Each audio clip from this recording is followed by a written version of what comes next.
Et c'est l'heure d'un œil sur les médias avec Clémence Dibou. Bonjour Clémence. Bonjour. Alors évidemment, les internautes du monde entier ont les yeux rivés sur les États-Unis, cette présidentielle aux États-Unis, car on peut suivre le scrutin quasiment en direct via Internet.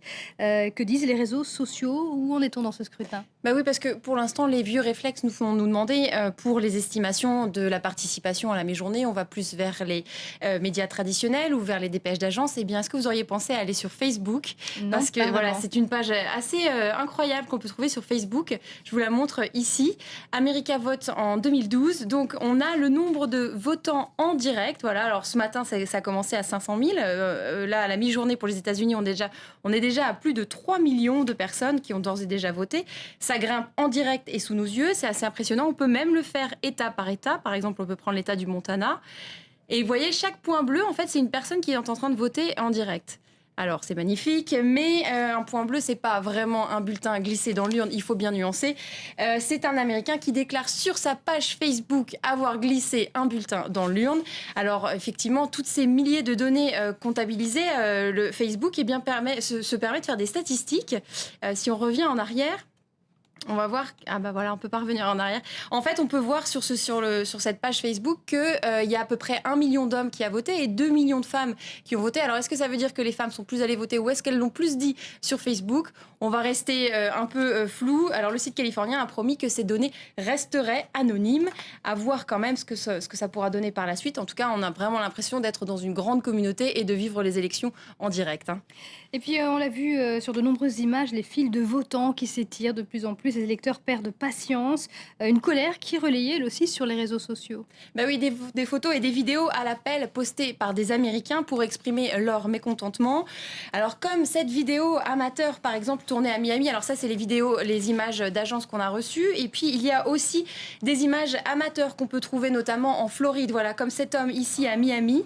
L'homme interviewé dit avoir attendu plus de 3 heures et on voit derrière lui la file d'attente qui s'étend à perte de vue. Alors en cause notamment, hein, on l'a vu, la désorganisation ou le manque de personnel. Mais les files d'attente, eh bien, sont générales à tout le pays. Et c'est ce qu'ont voulu exprimer la plupart des internautes sur Twitter. Par exemple, je vous montre celle-ci, qui a été prise à Brooklyn dans un gymnase avec une légende. Hop, voilà, une légende longue file et désorganisation explique cette image. En fait, on a vraiment l'impression que l'avenir du tweet, eh ben, c'est désormais la photo. On le voit bien dans ces élections. Avant, on exprimait par des mots, hein, son statut Facebook ou son statut Twitter. Maintenant, il suffit d'une photo pour résumer son sentiment. Alors, on l'aura compris, Clémence, pour suivre ces élections de l'intérieur, il vaut mieux se tourner vers les réseaux sociaux. Après des mois et des mois de campagne, les médias sur Internet commencent un peu à tourner en rond ce soir. Oui, leur problématique ce soir, ça pourrait être, mais comment peut-on meubler, hein, puisque effectivement tout a été dit ces derniers temps, comment meubler ces dernières heures de scrutin.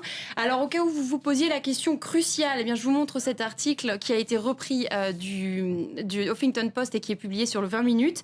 Sachez au cas où vous posiez la question cruciale de savoir comment les astronautes américains vont voter, ils sont 6 quand même en orbite, eh bien au cas où il y a une loi qui a été votée en 97 qui a été mise au point et qui permet un système de vote crypté pour voter depuis l'espace. On ne sait jamais, ça peut servir de le savoir, hein.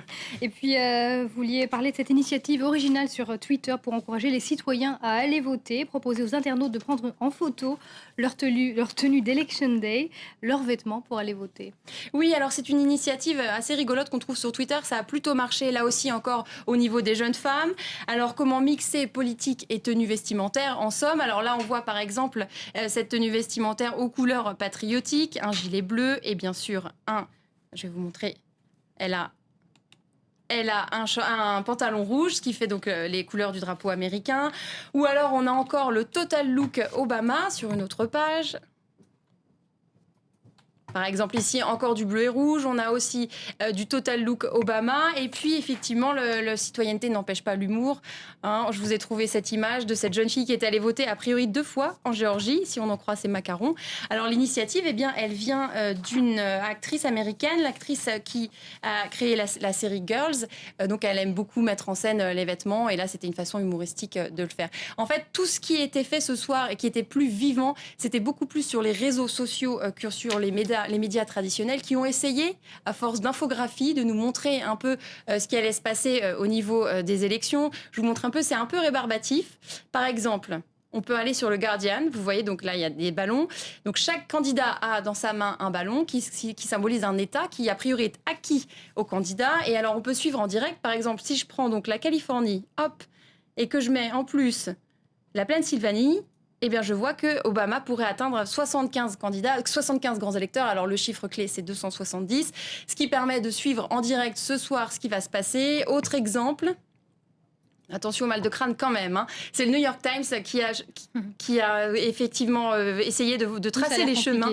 Voilà, effectivement. Mais c'est un petit peu compliqué tout ça.